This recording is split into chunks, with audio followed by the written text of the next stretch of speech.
lights shining bright, burning rubber under street lights. Went ahead and put the additional caster ball joints in the top, and yeah, the interesting thing about this is this was all factory parts, just factory replacement stuff, really available.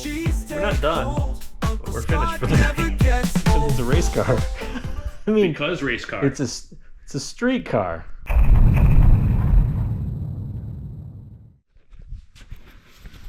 Okay, so we are in the middle of a project, and we are still working on the front suspension here.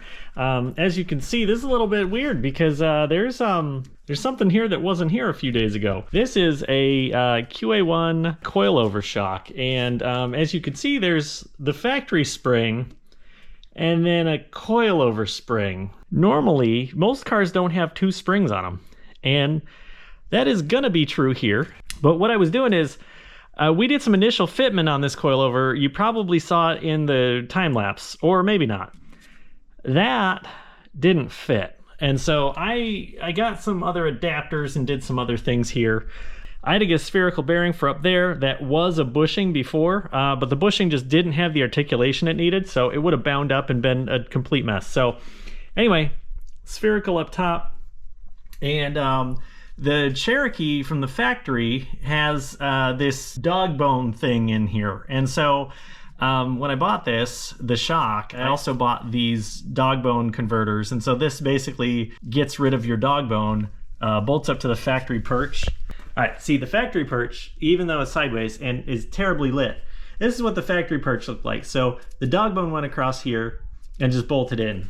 Then it looked like, yeah, it's something like this. So I got the T-bar replaced out for these things. They're super beefy. And then got the factory is also stud up top. We had to slightly relocate some things up here. I think it'll work just fine. I needed some room for my, in the back for the spring and stuff. So spring is close, but I can fit fingers back there. So I think we'll be all right. So now we have an adjustable shock. And I got to take this spring out. So I might do this in a really weird way. We'll see what happens. I'm going to start to unbolt some stuff, get some things lowered down, see if I can get this spring out tonight. I hope that I can. If not, I may have to get a spring compressor. I'd really like to not get a spring compressor.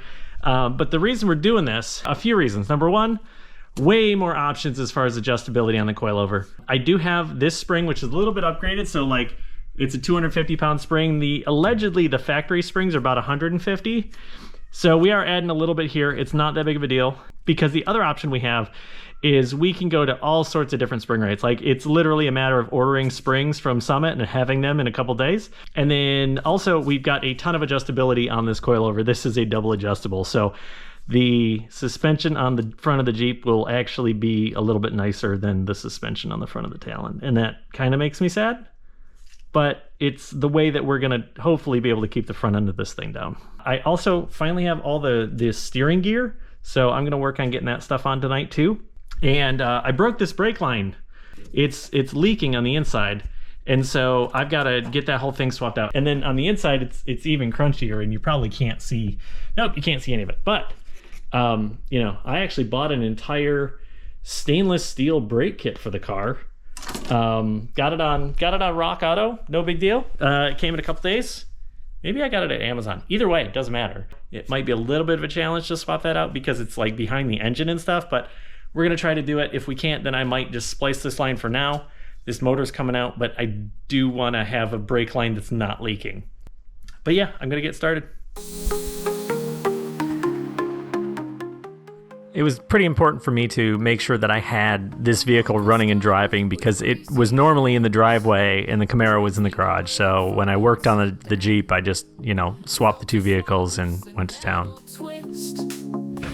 Okay, we're gonna see where I can put this. Hopefully. Look at that. Okay. So yeah, don't do this. I'm a professional. I mean, I'm not. Sure, I am. I'm an aspiring professional. So I need a spring compressor. And these are reasonably weak springs. They're like 150-pound springs. Zip ties are rated for more than that. So we're gonna see if this does what I need it to do.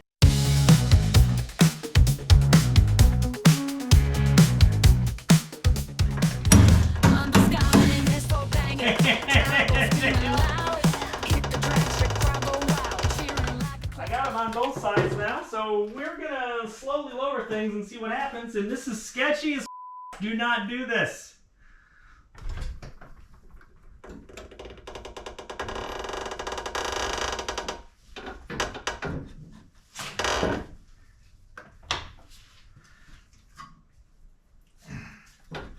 Oh, come on. We're so close. All right, let me get this side out. Once this side comes out, the other side will come out without a problem, I think. Maybe not. Maybe not without a problem, but here we go. Maybe we can do this. Out this way. Out this way.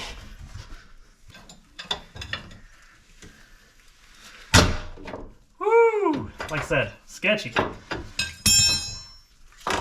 Once I get one side out, the other side will come out okay, because then it'll tilt a little bit. A little bit anyway. I really like for this to just come out in some way. So I feel like before, oh, maybe, uh-oh. What, come on now. I don't think it comes out that way. I think it's got to come out front way. I really don't want to have to do this the way that I'm going to end up having to do this, I think. Oh, guys, this is so close. It's ridiculous. It's not going to let me do it without actually strapping every single coil I can down. I think that's what's going to happen here. All right, let's see what we can do here. Here we go. Coming down. Again, don't do this.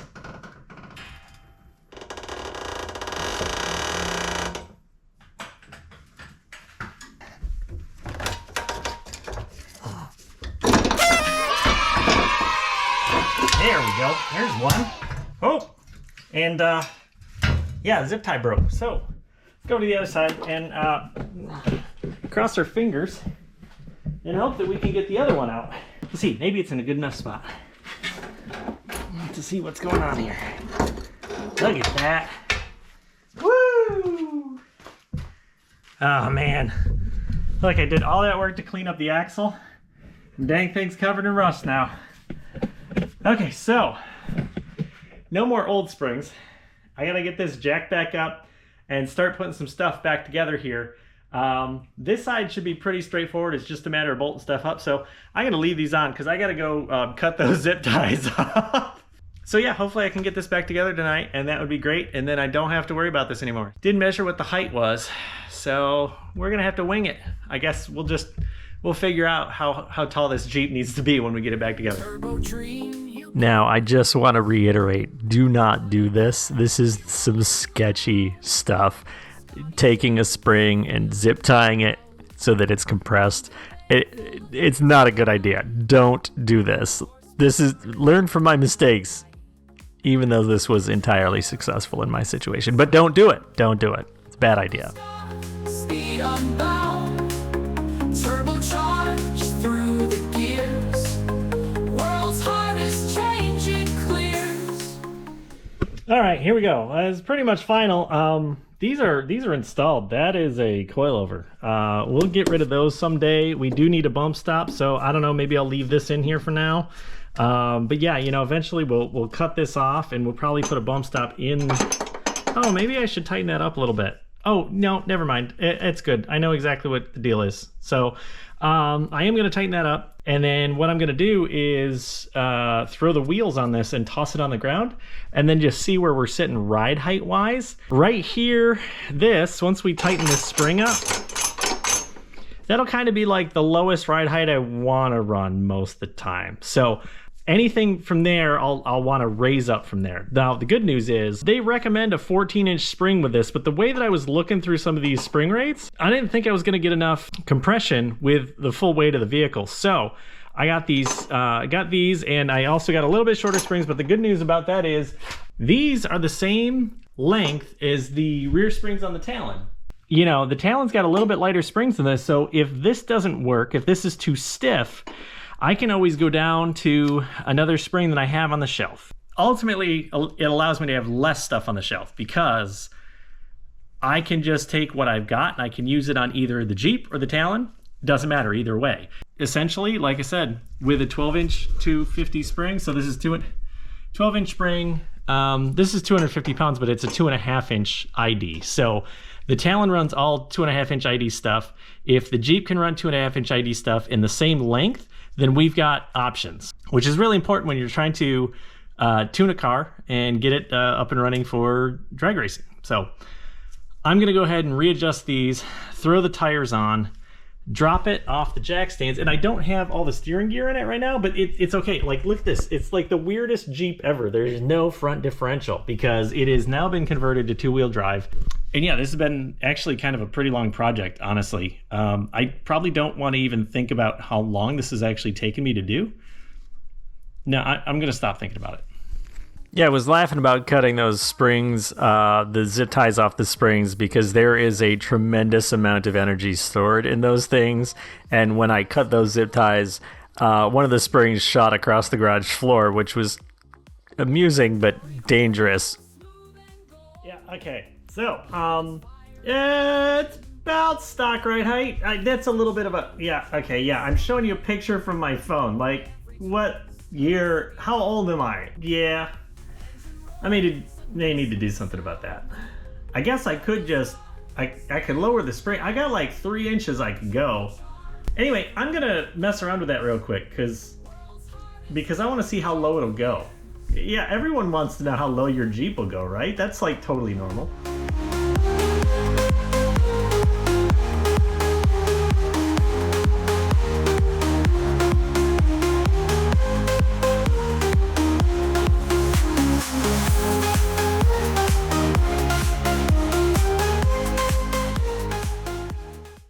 It is confirmed lower to the ground. The problem is those are bump stops. It's sitting on the bump stops, which is good and bad. It means the bump stops are doing their job, and it would also be terrible to ride around like this. So this is likely, front end wise anyway, probably what we want to see here. At the very most. In fact, I'd like to lower it about another inch or two, as long as the upper control arms kind of have the same interference with different motor mounts. We should be good here. This is going to need limit straps, and it's also going to need those bump stops definitely moved around. I'm going to have to cut like 3 inches off the bump stops, which is not, there aren't 3 inches there. So anyway, I'll figure it out. It's a good problem to have. But you know what? This is a much cooler stance. It's definitely needed. I may actually need to do a little bit more than that. Like I said, if we took this fender gap right there, if we just squish that down a little bit more, I think it'd look better. I think we're gonna call it for the night. It is almost midnight, so definitely need more low. We need it lower than this. So if I had to guess, we've pulled 3 inches out of it. It definitely looks different than the picture on my phone.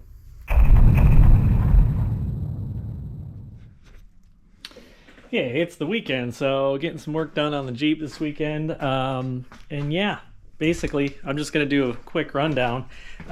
Rear wheels are off. I mean, that whole axle's going anyway, but wheels are off because I needed to get the rear brakes bled, because in addition to changing all the front end stuff out, I've also gone ahead and swapped out this master cylinder and also some brake lines. As I was massaging things over here on the passenger side, I actually ended up pinching this line and broke it. So, well, the factory one. So I had, when I got this Jeep, I actually bought a full stainless steel kit, brake line kit. I bought it and I was like, oh, I'll put it on later. And then this happened, so I was like, all right, I'll put it on now. So I've got that. I also swapped out the front brake lines while I was in here. Yeah, I mean, that whole brake line, as you can see, that the only piece of stainless steel in here is brand new. It's the one on the bottom there. So anyway, from the master cylinder all the way across down here and going into the caliper itself. So the caliper is basically the only thing up here that hasn't been replaced. Oh, well, I mean, the rotor, really, the whole brake setup I pulled it apart and look at how much pad is there. There's a ton of pad there. So I figured for now, until I actually need to, we'll get the car running and do some other stuff with it, and we will go ahead and just see what these brakes are like. They might be performance, they might just be stock replacement stuff. So we'll go ahead and just kind of roll with it. The other thing I've got going on here is I got all the steering gear in, and it's pretty much set. The only thing that I got to add here is the steering damper. And so I'll get that in, and then I got to whip out my toe plates and actually check toe on this and try to get the steering wheel straight. We'll see what happens. It almost certainly won't be straight first time out, but we'll get it close, and then from there I'll just see what I need to do. So that'll be exciting too, because I think a lot of the stuff on this old axle is pretty well worn. So yeah, I mean, I've spent most of the afternoon on it. It's dark outside, so I'm gonna hopefully get the front end here squared away pretty quick. I gotta get the car on the ground too. Obviously, it's actually up on jack stands right now. I gotta get the tires and wheels back on. And also, as a PSA, if you are building a Cherokee or a Jeep of any kind, it's okay, set down the impact gun. You don't need to use it to put wheels on. I'm just telling you, like, you could do it to snug up lug nuts, but actually use a torque wrench. That's what it's for. Guys, it's totally unnecessary, completely over torqued. These wheel studs are not that large. You don't need to put 150 pound-feet of torque on these. In fact, if you do that, you're gonna get yourself in trouble at some point in time. Hopefully not out on the trail. Thankfully, this thing will never see a trail ever again. So, you know, we're just gonna go ahead and get this thing back together. And it is actually a little bit lower than it was before. So, you know, we'll see. I'll show you guys some of that stuff. Anyway, that's a quick update for today. And now I've got to go and get this thing back on the ground, get the steering all set up, and then we should be good to go. So. V8 word, racetrack thunder, burning rubber quicker, speed demons under, racing the strip of whip beam like a comet, turbos kicking in, you can't stop it. Yeah, so round 2 on changing the coil over ride height. This was quick and easy, relatively speaking, but still took a minute. Turbo wine, high pitch, adrenaline rush, quarter-mile terror, gassed up, no slack, all the Scots right stalling, I'm lapping the track, gauges maxed out.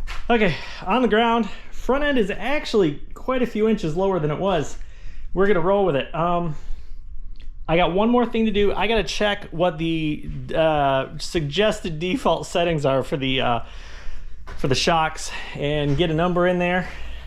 Get some clicks in there, and then we'll go from there. But I gotta go take this thing for a spin, see if the steering wheel lines up. It almost certainly doesn't, and so I'm gonna have to fix that. Almost certainly. Surely I'll have to fix it. So yeah, gonna go do a test drive. Gauges maxed out, RPMs red line, place gate flutter, sweet blow in your mind, burnout marks on asphalt, tires screaming, you still dreaming. I'm first, no redeeming. Rubber burn, engine churn, racetrack cool, speed wars, keep it cool.